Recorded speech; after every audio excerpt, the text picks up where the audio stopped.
What's up, y'all? What's up? We just saw game one in the NBA Finals. The Denver Nuggets won 104-93. And as we said, Swish Masters Podcast, we're going to be live out there every game. So thank you for hanging out with us. If you're listening later, listen to us later. Get ready to talk about some basketball with some good analysis. So, Zay, we both honestly thought the Heat could potentially still win in game one. Yeah. I have my own thoughts on this game, but I'll let you go first because you are more emotionally invested into this game and this series than I am. So, Sure. Let you have the floor, man. Yeah, man. A lot of things to get into overall for the game. Obviously, knowing that Denver was going to be a tough matchup at home. They haven't lost a game at home in the playoffs thus far, and they continued that on tonight. Jokic had a monster game. Jamal Murray still shooting the cover off the ball. The supporting cast as well. Michael Porter Jr. still didn't have the highest percentage, but was able to make some timely shots, as well as Aaron Gordon being a really big boost for them in the first quarter. Bruce Brown came off the bench, scored 10. But and they obviously they took the victory tonight. But overall, I'm not by any means like disheartened, disappointed in the Heat because of just how certain things that I picked up on over the course of the game. And as you all saw, he only attempted 2 free throws. And that's not because of a lack of foul calls, but it was more so of shot selection and not a lot of action at the basket. So that's a big disparity. The Nuggets had at least 20 free throw attempts. Then when you look at a lot of the shots we were getting, that Miami was getting, there were shots that we usually get hit. Max Strus didn't score tonight. Caleb Martin, who's been our other most consistent scorer, scored 3 points. So when I look at this game, we lost by 11. At certain points, we were down by 18, 14, 15. We fought back, got it within 8, 9, and obviously it was a little bit too late and short. But I think that the next game, there's going to be adjustments. Jimmy Butler wasn't very effective tonight with 13 points. But overall, I am not really disappointed. Not really worried either. And we still have that chance to steal one in Denver in Game 2 on Sunday. So I'm looking forward to that. The bright thing is Bam Adebayo was really in his bag tonight. Really in his bag. And I appreciate that from him. He took his matchup with the utmost seriousness and went out there and matched up with Jokic, gave him buckets, and I like that. I think this specific team with this matchup really does well for Bam in this case because Jokic is going to have to either step up, and he's not exactly quick enough to like stay with Bam. Also athletically, Bam obviously has a little bit more of a bounce. So I do like this matchup for him. Jokic does have the length and he's smart, but as we can see tonight, those pocket passes that Bam got, getting into his little elbow jumpers and just some face-ups, if he's getting that room and he's knocking it down, he's a threat. I like it. So with the combination of us getting the shots that we got tonight and just making shots, and Jimmy being aggressive, everybody being aggressive, getting to the line, we will make a difference, a big, big difference in the next game. All right. Not only that, Tyler Hero does have a chance to come back for Game 2. Wolves reported that before the game. So if that's true, that could be a really good asset and a really good it can be a really good adjustment for the Heat. Some things I noticed throughout this game, Jimmy Butler had a worse plus minus on the Heat tonight. When I think back at it, when they went on those runs, I'm like that main run in the fourth, right? Highsmith, bro, he earned some minutes for next game. Like he really did, bro. He played really well. And if I'm the Heat, I would consider sitting either Caleb Martin or Gabe Vincent. The reason why is because I would rather bring one of them off the bench so they can be more aggressive when they're on the floor, right? So the ball can be in their hands more.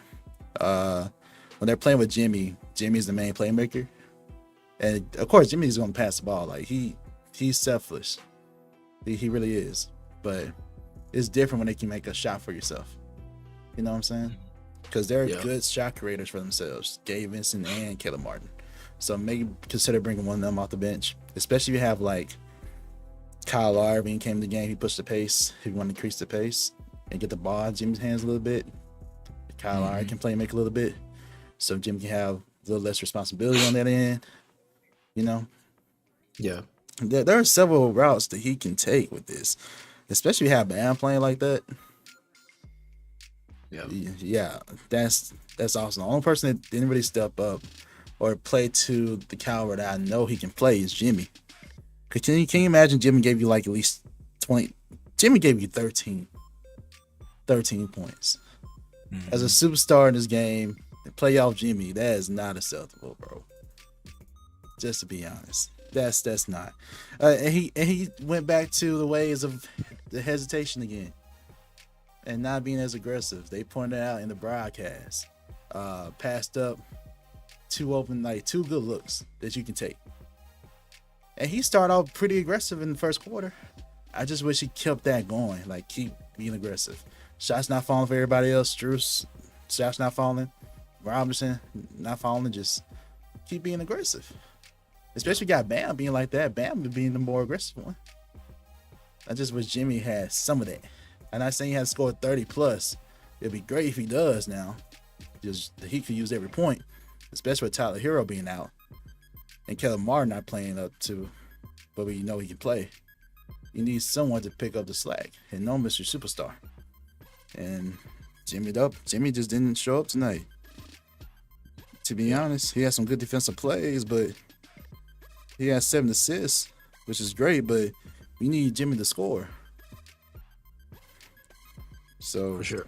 That's my main thing. Strus 0 for 10. I don't expect Strus to go that route anymore. And like you said, we don't expect like Caleb Martin and Strus and even Robinson to have those shooting nights like they had. And considering all this, the Heat still had a chance. A little chance towards the end, but the Jamal Murray and the Jokic connection kind of ruined the chances. You know. So I think the Heat will have a chance in this series. The guys may have a chance to steal game 2. Especially Tyler Hero is back. It just gives you another wrinkle to add in offense. But overall, when you think about adjustments, he got to figure out some ways to stop and slow down this Jokic and Murray. So when we think about potential adjustments, I think that he kind of found something towards the end with that zone, because they started playing zone with Jokic in the game in the fourth quarter, which is something we didn't think they would do. Because I remember in our pre-show analysis, in our preview, I was like, Joker can dissect that pretty well. And I guess the main adjustment for the Heat is maybe play to Jokic's, like, I won't say it's a weakness, but his tendency to really pass more than score. They pointed that out in the broadcast as well. Like, really focus on the others and kind of challenge Jokic to like be that scorer.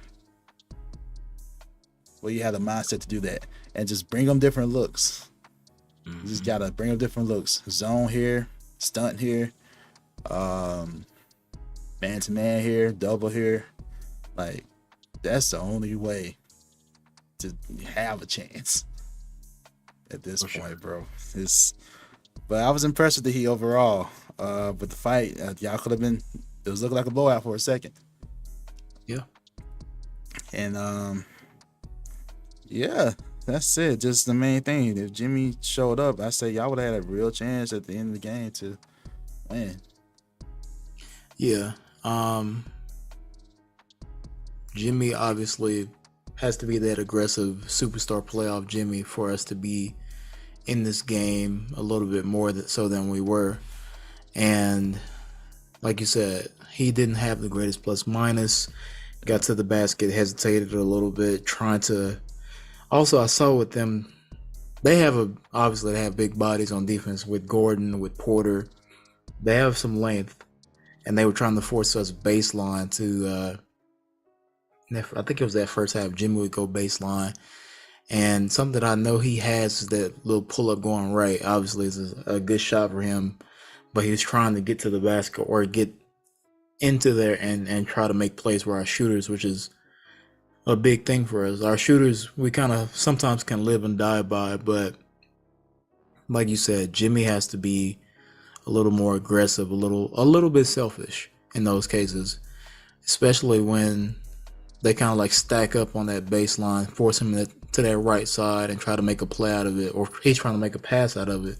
But really, he should be looking a lot of the time to get to that pull up or get to that little floater, maybe get to the basket, get to the line, because that's where we get our money at. We failed to do that tonight. But overall, I liked our defensive effort. I think that obviously Jokic and Murray still had great games, but I think for the most part, we can figure that out.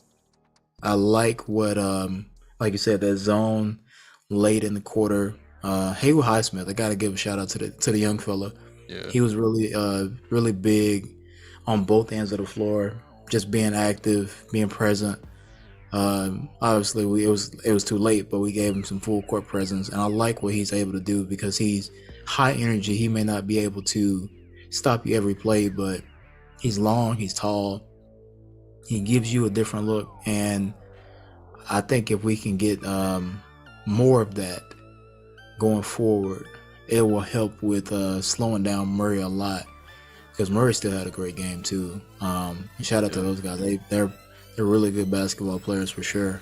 And the next one, I'm happy with like how it ended up. Even though we went down 18 at one point, I think we were down 21 at one point. We still came back, and that lets me know that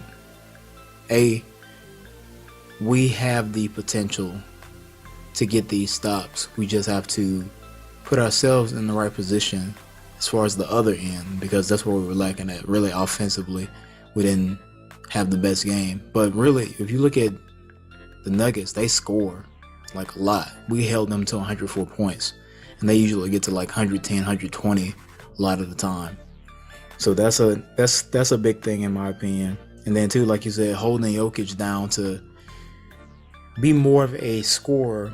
If we can eliminate those other guys and make him carry that load and just minimize the impact of the shooters, that makes a big difference. And the final thing, just keeping our foot on the gas. I don't expect Bam to come out and have like a 26-13 game, like 2-3 games in a row. But having him being able to make those little pull-ups in the gaps and stuff like that, that's really big. But getting to the line, getting our shooters shots that we usually make is going to be key. But yeah, I think that we see something in the Nuggets that we can exploit. And their failure to like stay on the target, I guess, letting us get back in the game. At one point we were down by 8, and then late in the fourth, I think if they don't put us away, we will put them away. So I'm happy to see that. This is like the first time I've like you see your team lose or whatever, your pick lose, and it's like, I'm not really worried about it now.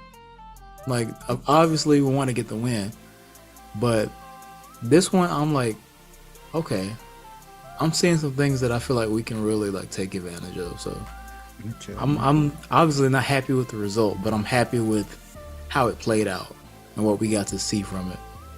It's a good first game, really good, and it's going to be an interesting series for sure. I think that this is a window of what we can expect over the next few games, but a little bit more intense. Okay. Not losing faith. That's good. Oh yeah. It's just, as long as you guys can have a chance, you'll have a chance.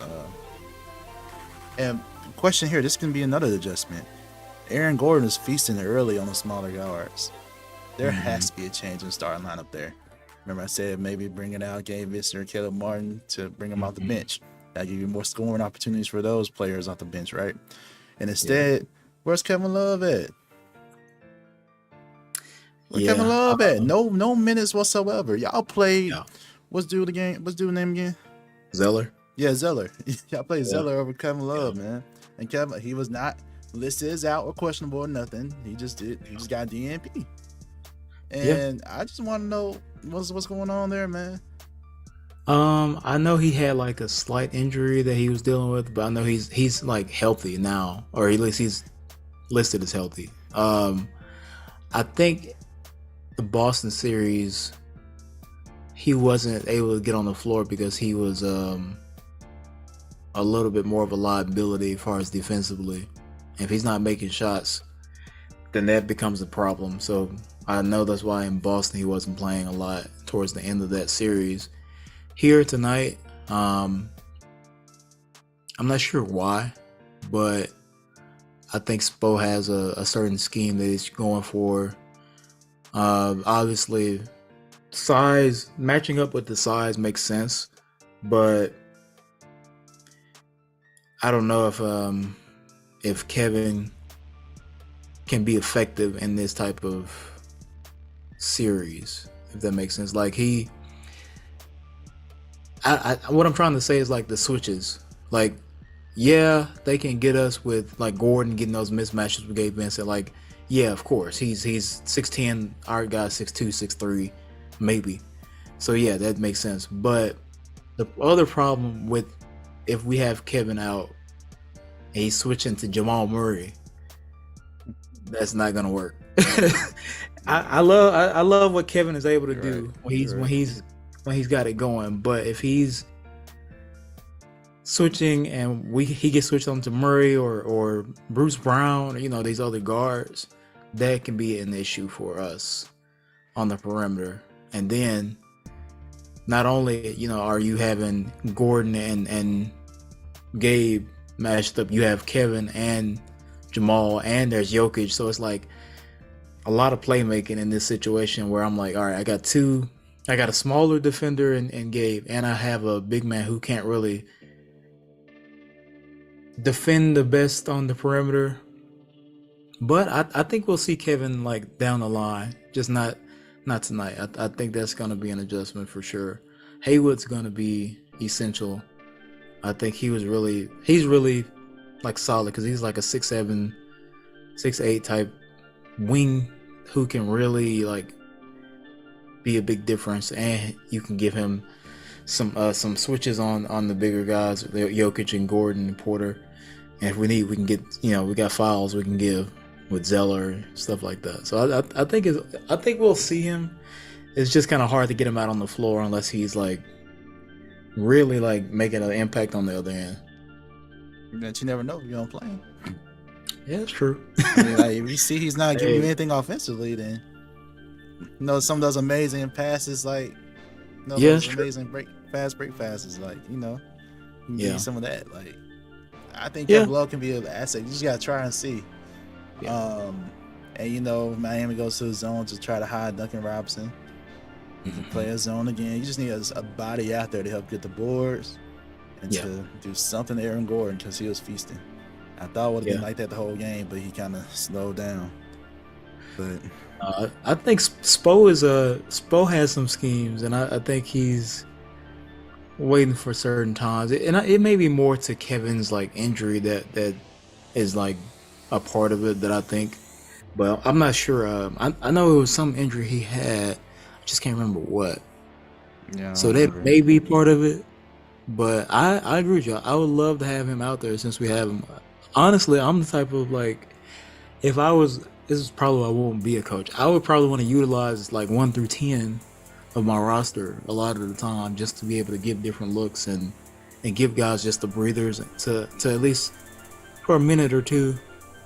Yeah, I don't know about the finals. Yeah, I get it. So, but I think Spo's gonna put together something like pretty clever and scheme it up. So we'll probably see Kevin at some point. Yeah. I hope so, because I do like what he brings with like getting boards, making threes, obviously, and the outlet passes, getting Jimmy and the other guys easy buckets. Mm-hmm. So I agree. We'll see. On the other side, Denver, to me, thinking like they didn't have a lot of depth besides Bruce Brown and Caleb Brown. Or hang on, is it Brown or Brown? Jeff Green, yeah. They pronounce it Brown. Brown, that's what it is.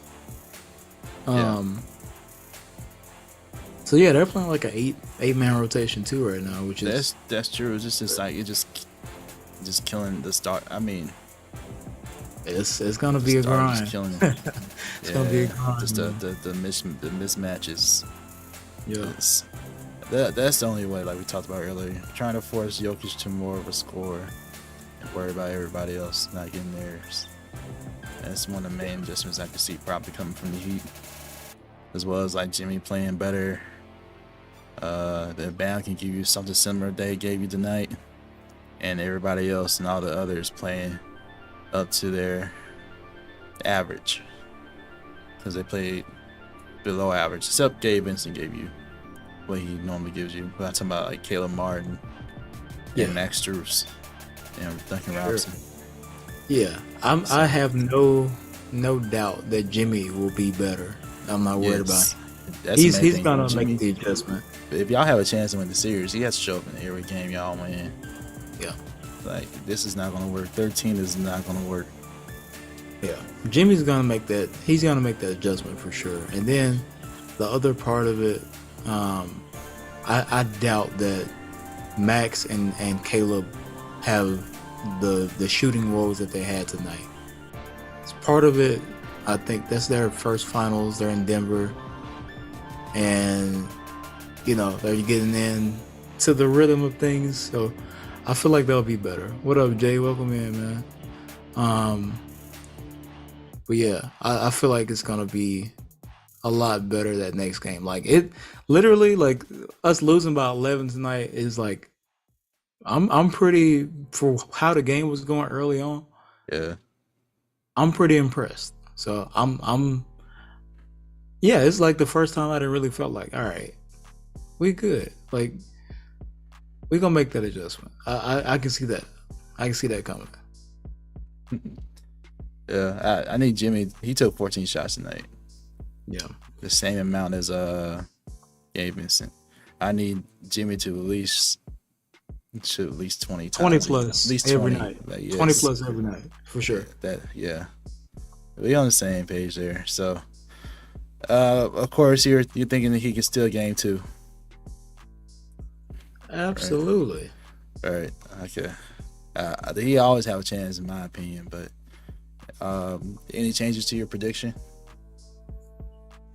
None whatsoever. Heat and set all day. Gotcha. All right. No changes in mine. I had Nuggets in 5. Depending on how tomorrow goes, I may change it, bro. Not tomorrow, but Sunday. Next game. Yeah. I believe y'all can still. Hey, man. Do what you think is best. And if Hero comes back, like y'all have some like chances here. Yeah, we'll see, man. But yeah, Jokic is tough, man. That dude he still was hitting crazy shots tonight, and honestly, he didn't play his best. I mean, like he played good. He played an average Jokic game. He still got a That's what I'm saying. That's what I'm saying. Like we see better Jokic games. Like, that's crazy. You realize how crazy that is. We're saying this man had a triple-double, but he didn't play his best game. Like he had a triple-doubles in his finals debut. Him and Jason Kidd are the only players to do that. And we're saying, oh yeah, he didn't play that good. That's wild. This is how good he is. I mean, he only shot 12 times. He didn't have to shoot. Like he knew how to get the rest of the team going. Obviously with Gordon in the first quarter, Jamal Murray in the pick and roll, pick and pop, whatever you want to call it, that 1-2 punch. They're solid. For sure. If Gordon gives the Nuggets that, because that was unexpected to me. Like if Aaron Gordon gives that the rest of the series, it's hard. That's gonna be hard, bro. Yeah, we got some people agreeing with you in the chat. Jay says Nuggets in 5 unless Vegas bets on the Heat.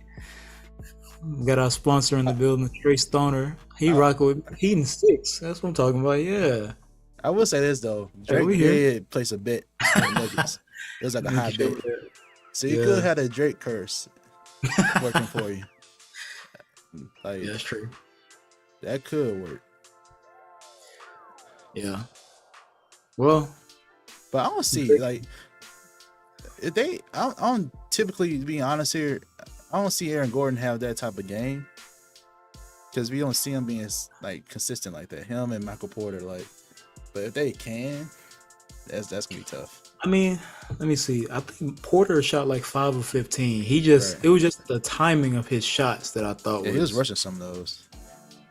But still, like, I honestly do like the Denver team. I just can't like go for them, obviously. But of course, I look at their roster. I'm like, man, I like how they're set up, And yeah, Porter shot. He had 14 and 13. He shot 5 of 16. He shot 31% from the field.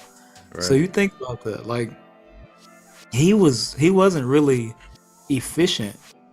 It's just that his shots, in addition to Aaron Gordon shooting 70%, getting 16 tonight, was a big difference.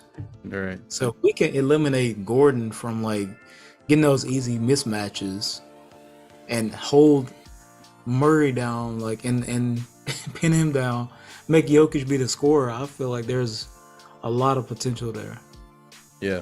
And try to get Jokic in foul trouble somehow. Just keep attacking. That's the thing. Like we weren't aggressive enough going to the basket. Like we had 2 free throw attempts. They had 20 free throw attempts. Like if we get half of their free throw attempts, we get a chance to score cover that 10-point gap.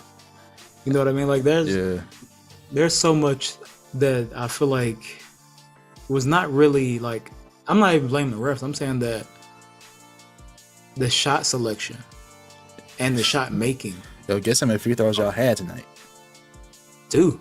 Exactly, from Highsmith. He was the only one, man. Like exactly. That's what I'm saying. Like Jimmy go without going to the line. That's crazy. Jimmy gets like 12 on his own a lot of the time, and Bam played well, but it's just like, all right, he did a lot of middies and yeah, and I'm fine with that because he played the smart shots. He took the smart shots all game, so I appreciate it. It's just that we have to be aggressive going to the basket and get these guys in foul trouble so we can get Jokic and Porter and these long athletic forwards off the floor so we can open up things a little bit more. That's all.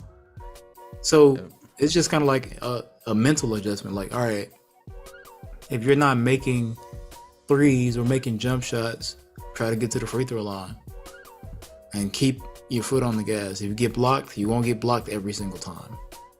And to be fair, a lot of y'all looks were good. Yeah, that's what I'm saying. Like they just weren't making shots. Max went 0 of 10. I saw like on a fast break, he got his feet set. I know what you're talking about. Yeah, man, I know exactly what you're talking about. You know, it's some nights you just don't have it, and it just wasn't their night. But overall, like I can live with. It's not like, all right, we got clamped up and we couldn't score. It was just like we weren't making shots. That's why I'm like, all right, okay. Like they won't come out and have a 0 for 10 game like that anymore. Yeah. And they won't shoot, like they won't just have 2 attempts. Like we're not just talking about 2 attempts. They shot 2 and made 2 the whole game.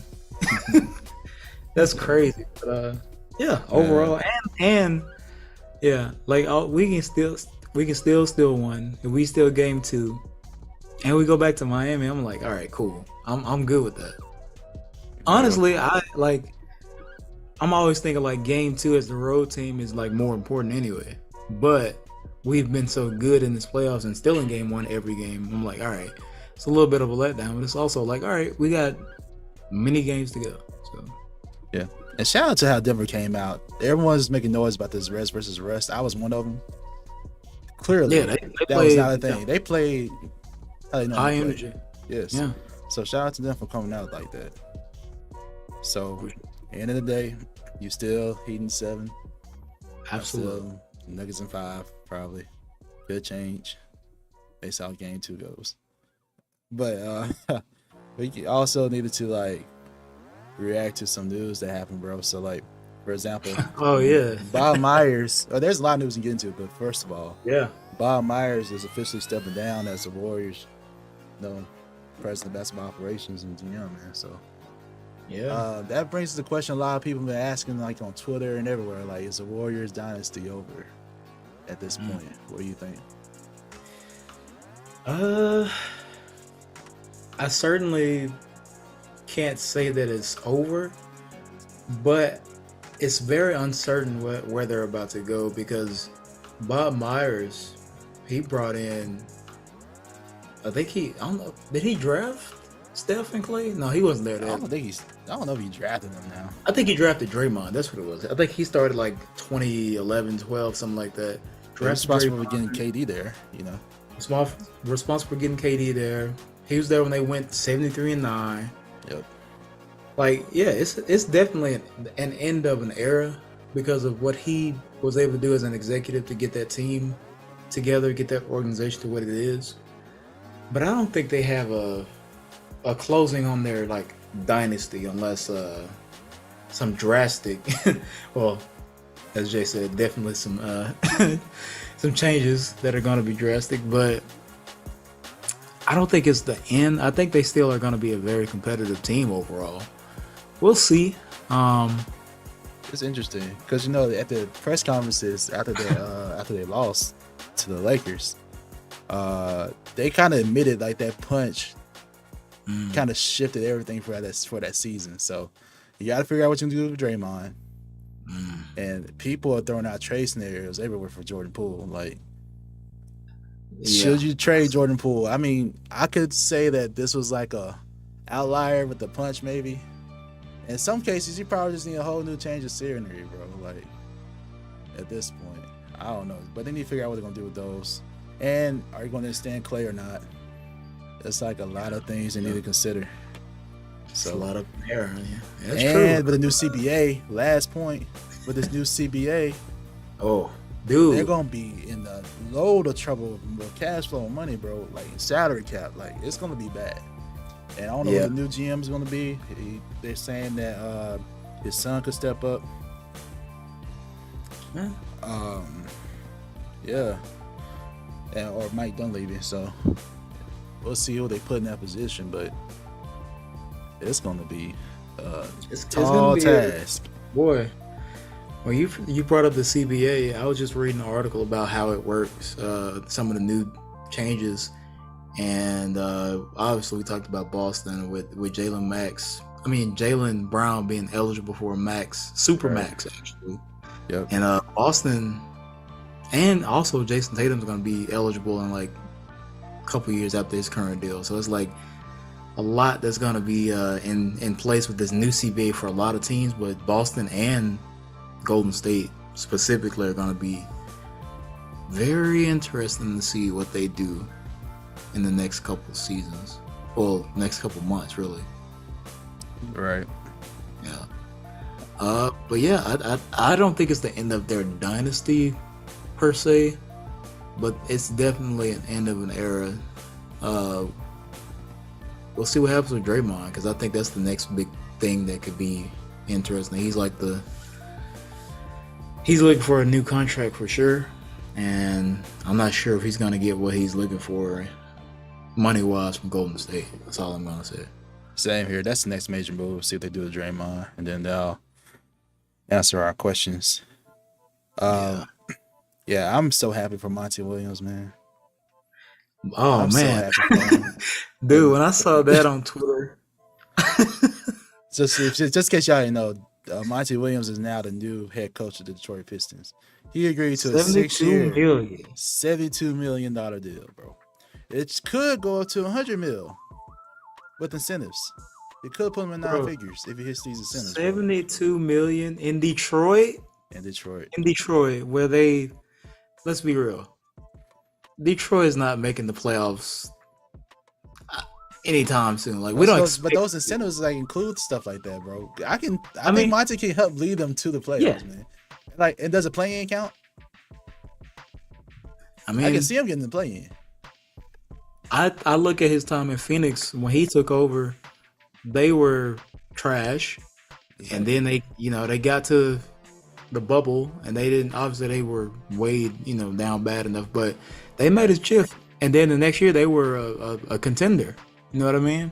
Mm-hmm. Made a move, and it was all right. It's their time. They got to the finals, but I think Money is a great coach. I think he'll be good for those young guys for sure. I'm really I don't think he should have been fired anyway from Phoenix, but I think that it's a good situation for him, because it's like, yeah, I think he's gonna try to get them to be prepared, to be good, to be competitive, and to try to make the playoffs, obviously. But looking the outside in, no one's really looking for Detroit to make that type of noise. So if they do, that'll be great. But it's he has no pressure.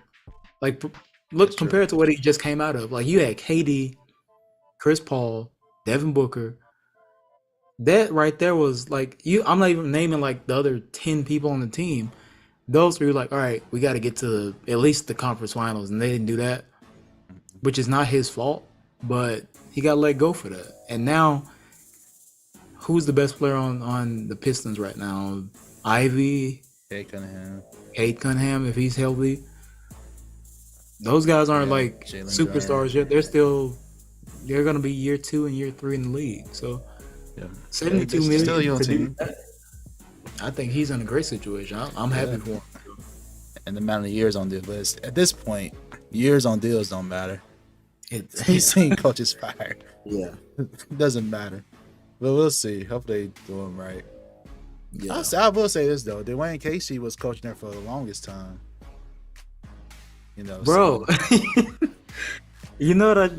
Oh, now that you bring up Casey, have you ever heard of that? His situation, like, for those of y'all who don't know, Dwayne Casey won Coach of the Year, and in the same year was fired.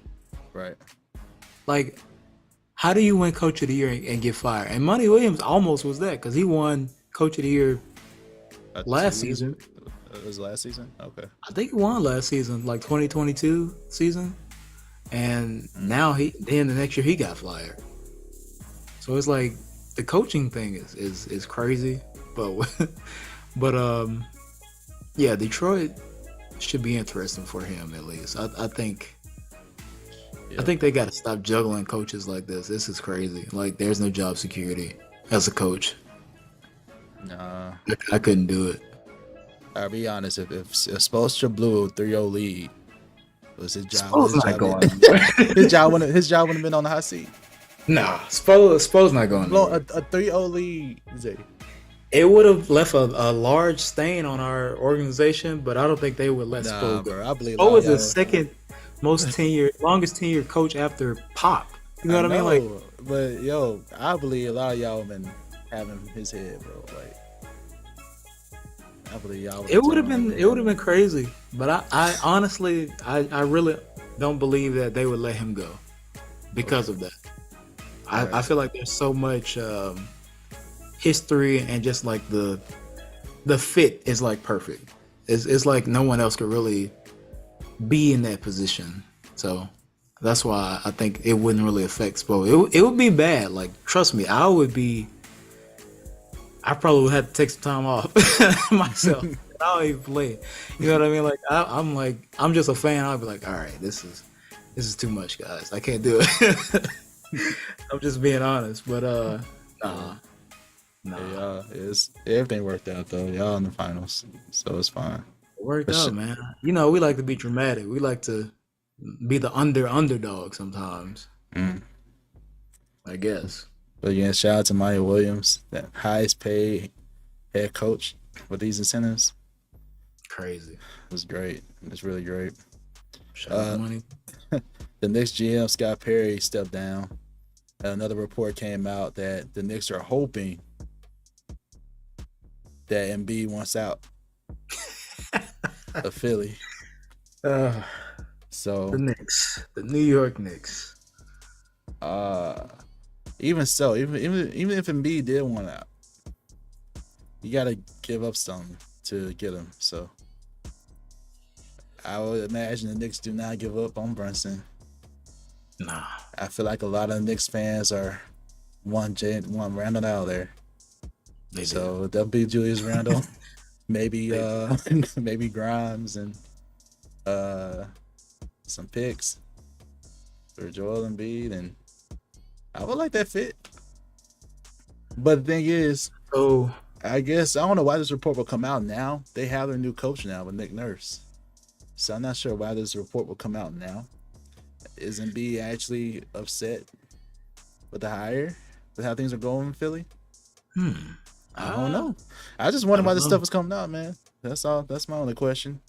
But do you think? Would you like to see Joel Embiid in the Knicks jersey? I think you'd rather see him in the Heat's jersey, right? For sure.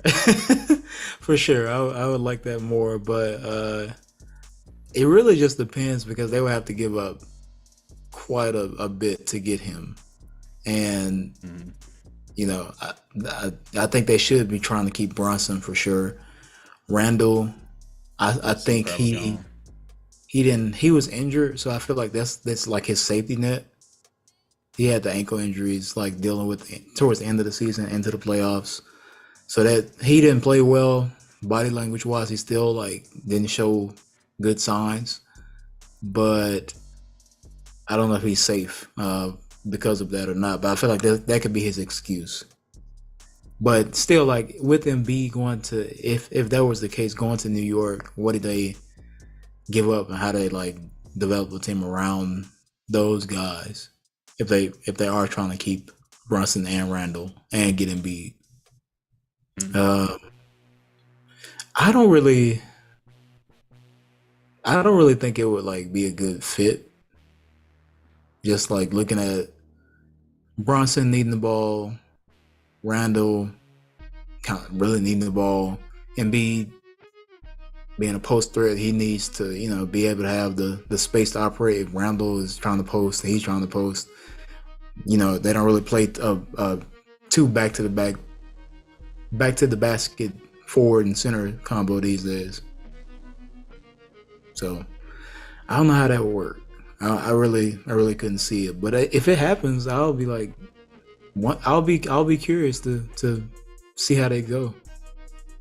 Yeah, we'll see. It's just talk right now. Yeah.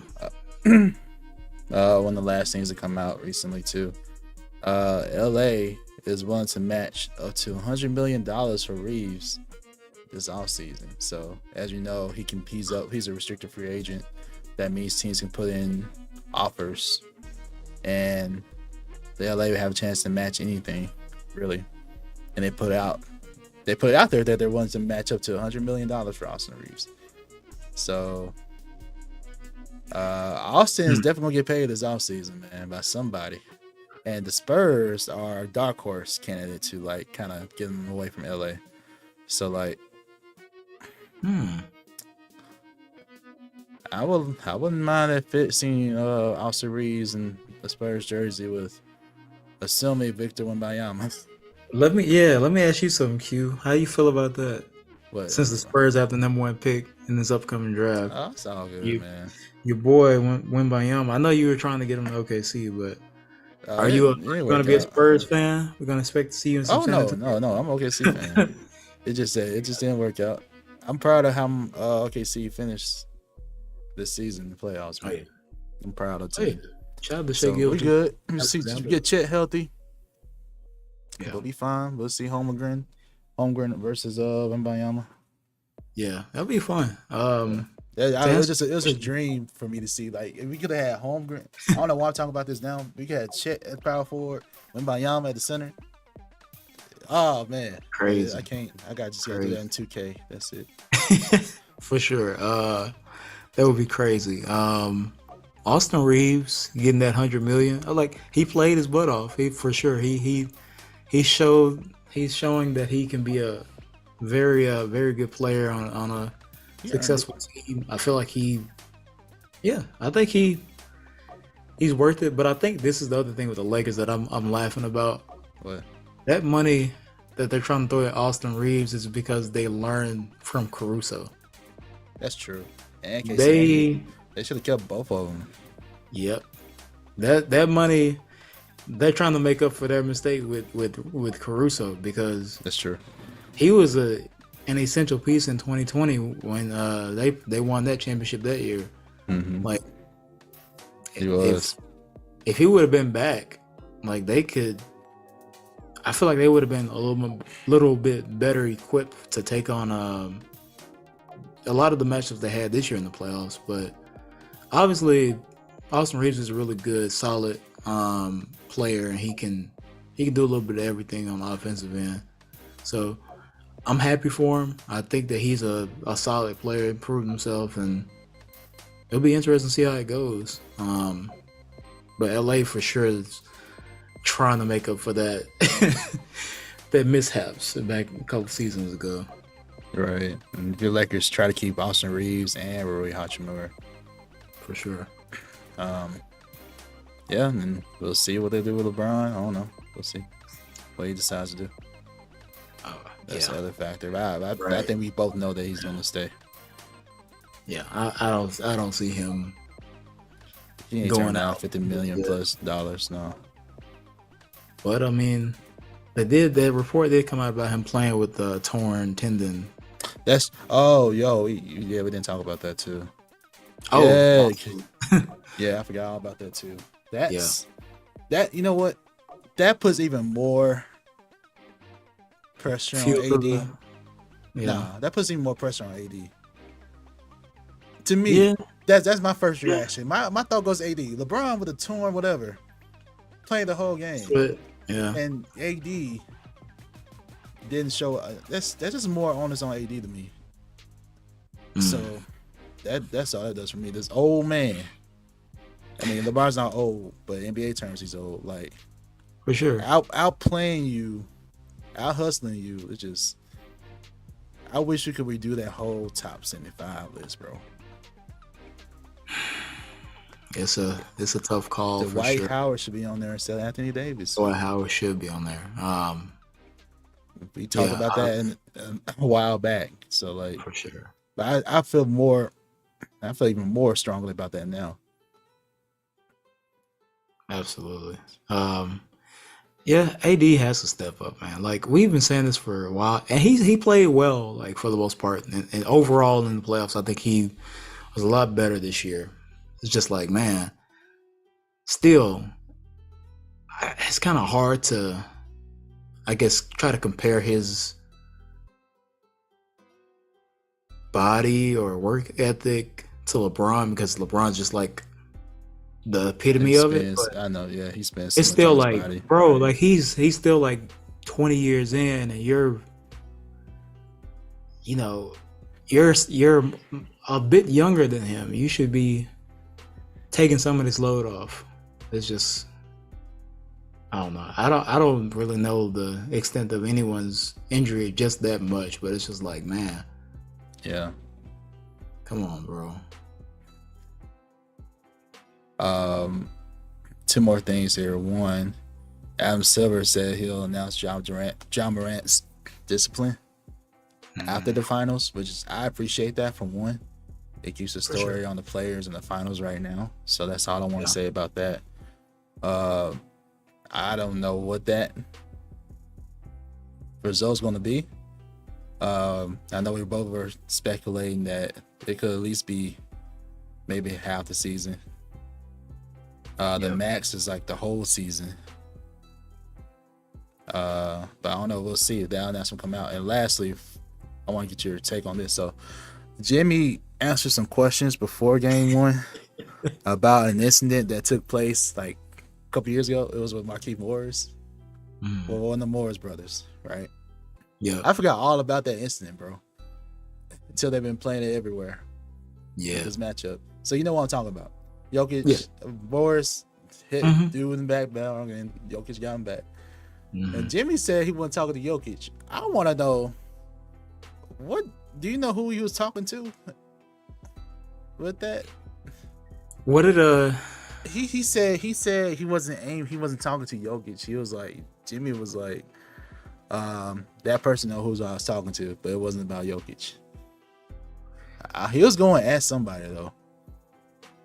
I'm not sure exactly. Because like I'm wondering, this person's still on the team or what? That's on the Nuggets side. I just thought that was interesting. Yeah. I need somebody to ask him. I don't know. I don't think Jimmy will give an answer anyway. But like, I was just wondering from my personal, like, who is he going at?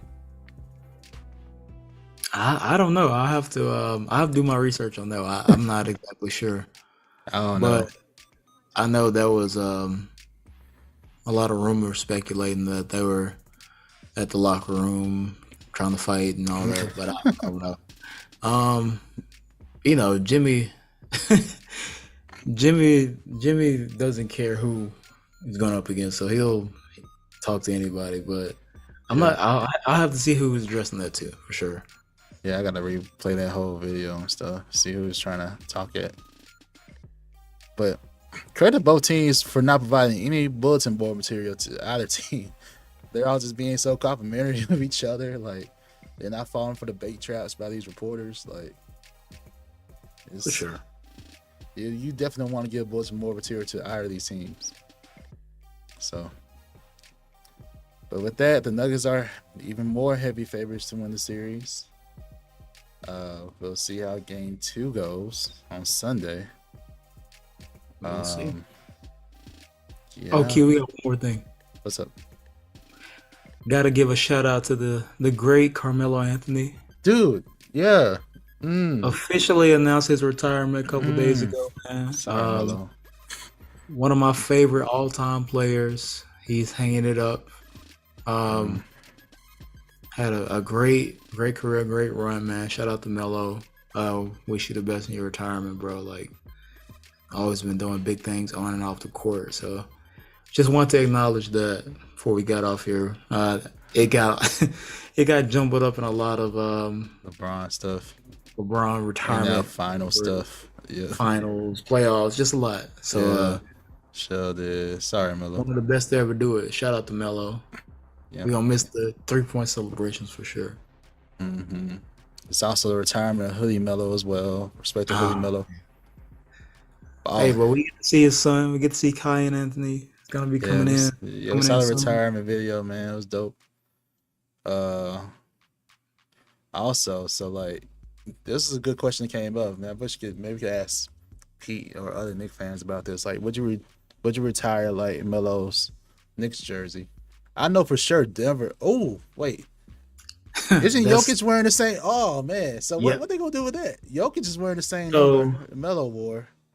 I think they've asked, I think it was Jeff Green that asked a couple of different players, like, do you think they should retire Melo or Jokic? And he said both because of what they've both done for the franchise. Like, obviously, Melo made Denver a competitive market. Yeah. And for years, they were, he was arguably from his rookie year to, 2010, his like last year. Like, he was arguably like the most popular player in the league. He had some of the best numbers, scoring wise, everything else. And Jokic, on the other hand, obviously we know he's a 2-time MVP. He's been, on a tear, setting records. So it's like, I get it. I think it's fair to retire both, or but I don't know. It's kind of it's still early to say. Has it ever happened? We've seen two members retire for one player. I don't know. They're insane. Yeah, it's weird. Like, it's kind of funny. Like they let him get that number, but it's just like, well, there's a whole other side to Denver and Melo. True. It's like how you left and all that stuff too. So, but I think New York, it would be cool because I feel like those were some of the best years we've seen, at least in our time, for the Knicks. Like, when Melo was there, it was like, all right, they're relevant. Yeah. They were relevant. That's true. This is the only thing, man. He hasn't really accomplished anything. I mean, of course, we both know he's a Hall of Famer. Yeah, no question. Sure. Especially what he done with the Olympics. Like, it's just like the Olympic basketball players ever, man. So like, the accolades don't really line up that way. If you're looking at like, all right, does he check the MVP box? No. Does he check these like certain award boxes? No. But I think that. But the Olympics give him kind of the edge, though. That's my thing. Yeah. For the Basketball Hall of Fame, like, they consider some of that stuff too. And of course, he had multiple first team. I don't know how many first teams he had, but multiple All-Star selections. Multiple All-Star. He made some NBA teams in his day. He's top 75. Some people argue he should have won Rookie of the Year. A lot of people argue that. LeBron. It's but he doesn't have certain politics of the game. I feel like are for marketing purposes. Yeah. But hey, all right, Jay. I hear you. Jay said future NBA champion. I probably talking about Jokic. That's okay. We'll see. He is. Jokic, to be honest, Jokic has done more for the Nuggets than Melo has, bro. No lie. looking at it like objectively, we know what Melo's done for the culture, but like objectively though, for the Nuggets, Jokic, I agree with MVP, close to 3 times in a row, multiple playoff runs, and now they in the finals, first finals, finals in history. I can't deny that. That's true. That's true. Like you will have to retire his unless you ask Jokic to change his number. Right. Will you do that though? I don't think so. I don't see NBA player change your number for somebody else. Unless that also player has that, way more status over you or something. Like you have to be a rookie. You know what I'm saying? Yeah. Like, yeah. But I don't think Melo would be slighted by it though. Like I feel like he knows, like as a player, like basketball wise, he did what he did in Denver. But I don't think he would like be like, oh, you know, Jokic got his retired, but what about me? I don't think he would be like slighted by it in any means. But Jokic has done more for the Nuggets for sure. That can't be denied.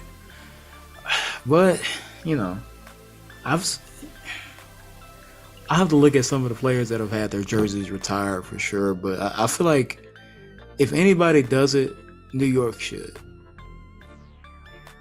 Maybe, and it doesn't have to be like, all right away, but I feel like, you know, sometimes they wait down the line a little bit and they retire them. So, yeah. Melo is top 10 all-time scorer. He's at number 9. Yeah. So think about NBA that. 75 list. That's what I'm saying. Like the NBA 75. So he's a real one for sure. It's just like certain like franchise records and stuff like that. It's like, all right, well, he didn't, I guess, spend enough time in one place to exactly take that for certain teams, certain rosters. Yeah. But still, shout out to Melo. Yeah. I want to, like, last discussion on Melo, though. I was trying to see, like, exactly. So it's 10-time All-Star. He was scoring champ in 2012. 6-time All-NBA. And he was on the All-Rookie team. And top 75 player. Considering all these things, like, where do you rank Melo now? All time? Is he, like, top 10? Top 15? Top 20? Of all time? 30? Yeah, all time. I think that Melo is at least, I'm not going to be ridiculous. I'm not going to say top 10, 15, 20. But when you get to the like 25, 35 range,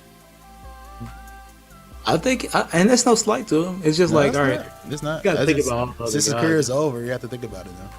Yeah, I think he can. I think he can go anywhere from like that 25 to 40 range. Like, still, like that's high because there are a lot of guys that have come through. But I think Melo's up there. When you and every time I like hear about from other players who's the toughest like matchup wise, like Melo's name comes up a lot. Like Paul George, I think you probably heard on his podcast. Yeah, like, I did. Yeah. Melo's, that made sense. Like he's one of the tougher guys to guard because you're like he's physical, but when you look at, that's why I always loved his game. Like he's a big dude. Like he's 6'8", 6'9", but he can handle. He's quick. He has the craziest second jump I ever like seen at that size. But also he's gonna bang you. He's gonna get physical, and he could just shoot over the top of you. Like his game is just great. So I think that when you consider like his accolades, his scoring ability, yeah, I'll say like anywhere from like that, like he's in that 30-ish range, just because he's like he didn't win a championship, one gold medal, nothing like that. But he's easily like his talent is like top 30 for sure. Jay said top 25 to 50. Yo, I mean, that's honestly where you put. He's not on the lower end of that. No, not at all. Like, it's tough. Yeah, like I mean, I would take him in that category, like in that range for sure. Same. He definitely like if you're talking about the top 75, he's not number 75. Oh no. So yeah, That's true. Yeah, I think everybody on the same page with Melo. middle of the pack. I wish we could have gave him like a farewell tour though. For sure. He should have definitely like at least made a roster or got a chance to be on a roster this year. Yeah. But hey, it Because happens. your last song played for like the Lakers. Yeah. So technically retired He Lakers. he got hurt with the Lakers and just never really got back on the court after that. But there are a lot of guys. Him like he could probably still be playing today, and a handful of other guys for sure. So, but hey, man, 19 years is a long time. That is long. Wait, is it really 19? Because he was out the league for a couple years. I mean, I guess he was like an active player still. Like he wasn't That's true. on a roster, but like active wise, he was still in the NBA. Gotcha. Free agent. So That's true. yeah. Man, shout out to Melo. Definitely give him some flowers, man. For sure. One of my all-time favorite players. Yeah, mine too. Hey, you remember the shoes? He made a stop in OKC. He did. Looking back on it, I was real hype about the addition at first, but it just didn't work out. Yeah, sure. That's when he was like on the tail end of his prime. I don't know if you want to call it prime, but you know. Yeah. And I wonder if he regrets like going to New York. You know, because like they reported all the time like he was the one that's supposed to replace Chris Bosh in Miami. Oh yeah. And if he did, bro, his career would look totally different right now. We would definitely have him higher if they won. By the way. Yeah. Yeah, that's So, true. I Who wonder. knows? I don't know. I wonder. Things would have been crazy to see those guys, see him with D Wade and LeBron for sure. Yeah, man. That would be real crazy to see those players on the same team from the same draft. Buckets, bro. Oh man, straight buckets. But yeah, I think it all, everything happens for a reason, timing, and Yep. what he's able to do in New York really made them relevant again. Like, otherwise, think about it. Like, that's another thing. Like, if you think about the Knicks, before that, who was their like big player? Like, they had Stoudemire, but they weren't winning. Then Melo came, made them like a real like playoff team. And before that, it was like Jamal Crawford was getting buckets, but it was like they still were losing. So it was like he kind of made them relevant again. And I feel like that for the New York Knicks to be one of the most popular franchises and like the biggest market in the world, for them to be irrelevant and then he made them relevant again, that's big for them. Especially like the people of New York, they still believe like the Knicks are they obviously they have their gripes, but it's like the Knicks are still like one of the most popular and most recognized brands ever. That's true. I feel like that alone is like, all right, that's significant. To put a city like that on the map again, make them relevant like as a team. Not a lot of people could do that. That's all I'm saying. That's true. Yeah. Shout out Melo. I think that's all the topics we got. I think that's it, man. Thank y'all for tuning in. We appreciate it. And we will be back for game 2. Looking for my Heat to still a game on the road. We'll see how it goes. Yep, I hope they do too for everybody's Heat sake. 7. That's all you have to say. We'll see, man. I'm hoping so. Yeah, we'll be right here right after game 2 on Sunday. Thank y'all for rocking with us. Thank you for your support. Keep checking out the podcast. Check out the different clips on YouTube. Whenever you listen. So yeah, we really appreciate y'all. For sure. We will see y'all after game 2. All All right. Peace. Appreciate y'all.